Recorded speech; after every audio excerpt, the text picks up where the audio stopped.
All right, so since we're going to be posting data from a client or from Postman, right, we need to be able to configure our Express Node.js so that it can parse the data from the body. By default, Express doesn't know how to parse the data from the HTTP request, and that's fine. I mean, you could be sending whatever you want in the body of the HTTP request. You could be sending, attached files. It could be text. It could be a form that you submitted.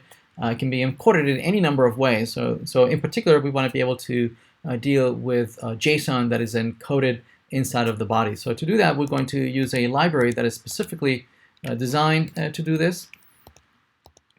Right? It's the body parser library. So first of all, we're going to have to install that. So let's head over to our server.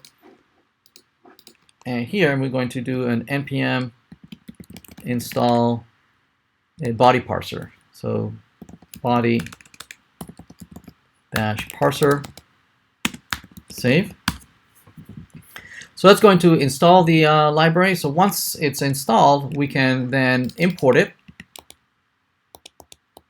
from our server here. Let's see, let's import it. There it is, body parser. And then we are going to configure it so that it can parse form submissions. It can parse JSON from the body. So let's turn that on right here like that. Okay.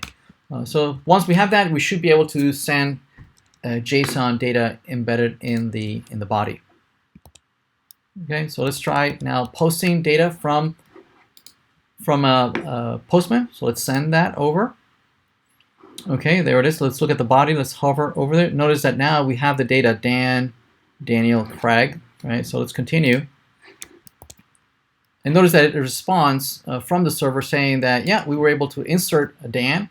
The Mongo database was able to create a unique identifier for this brand new document, and we can verify that the new user is indeed in there. Right. So if we go to our Mongo client and ask for all the users, notice that we do have Daniel Craig in there.